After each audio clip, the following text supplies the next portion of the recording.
Do you ever get frustrated with yourself because you really want to try to stay on task, get stuff done, but you'll stay focused on one thing or get distracted and whoa, lo and behold, the whole day just went by and you're like, what did I just get done today? Well, people like us who have ADHD, this is a common occurrence and it becomes really frustrating because everybody else can get stuff done, but what about us? Why is it so hard for us? Well, today I'm going to talk about how to get stuff done with ADHD, the tips that I have learned over the years that have really helped me. So let's get started with the video. Hey everybody, Dr. LeGrand here. I am somebody that has ADHD and dyslexia. And if you're new onto this channel and want to know more information about tips and tricks on ADHD, anxiety, and depression, go ahead and hit that subscribe button. Also give us a like if you like this video and hit the notification bell so you don't miss out on any other future videos that we do on this channel.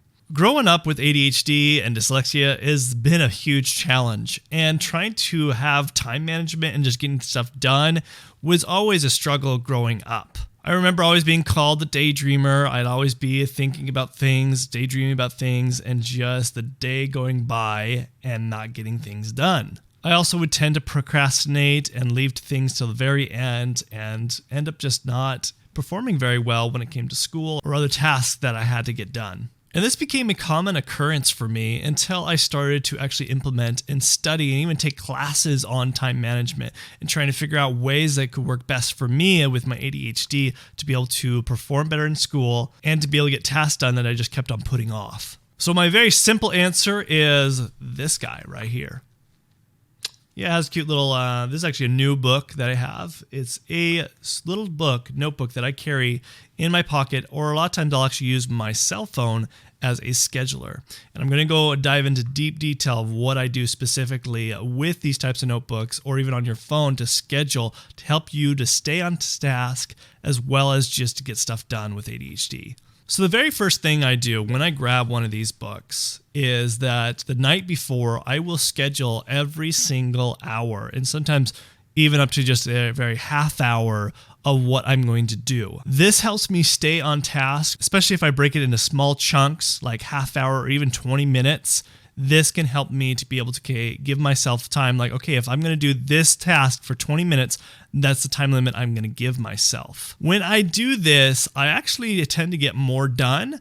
Now, with that, you have to be able to plan things out and break it up into chunks. It's also very important to be more specific within that time, not just say, okay, I'm going to study for the next 3 to 5 hours for this test, or I'm going to work on this big project for the next 3 to 5 hours. No, break it up into small chunks as far as, okay, I'm going to study these particular math problems or memorize these particular words or this type of group, or I'm going to work on this particular segment of the project.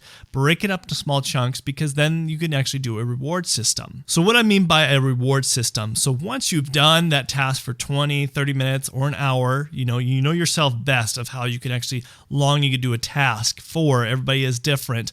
But after you've done that for the next 30 minutes or an hour, give yourself a reward for 5 minutes, whether it's be able to watch something. Usually for me, maybe it might be a YouTube video, or just taking a break to go eat something, or it even might be to play a little game on my phone for 5 minutes. For people like us that have ADHD, we need that reward system. We need that structure to help us motivate, to get over that motivation gap that a lot of people don't experience unless, people like us that have ADHD be able to get over that, so you have a reward and be able to be motivated to continue to keep on doing the tasks. The other important thing that I do in my schedule is to make sure to leave a good enough gap for unexpected events. So for example, you might plan on getting up at 8 o'clock or 7 o'clock, but you sleep in for an hour. That's an unexpected event, but that's okay, because in your calendar, in that day that you decided to plan for that day, you left about an hour or 2 hour gap. I usually will typically leave a 2 hour gap in case, I do sleep in, but it's okay. I kind of push my schedule an hour further up because I left a gap somewhere. The other thing that might be unexpected, maybe a friend calls you and you end up being on the phone for a half an hour versus just 5 minutes. Or you might be invited to go do something for, a half hour, an hour that was very unexpected. But that's okay because you left that gap. It's always good to leave those gaps in your schedule because those could be unexpected events that you just didn't plan for. The The other thing that I would suggest, especially if you decide to put your calendar in your phone, is to actually have a set reminder for every time you need to get that task done. So if you have tasks that are set for every hour or every half hour, it's going to remind you about 5 minutes before. You can have that set reminder that it's time to do the next task. It can help you kind of stay within that schedule of trying to get things done within the half hour or within the hour by giving you reminders. Now, if you find that too distracting, you would also use something more as like a timer, a set timer for setting it for 30 minutes or setting it for 25 minutes, whatever it might be, just to help you kind of give you in that mode, knowing that instead of getting distracted. The other last final thing I would say is trying to turn off your phone notifications.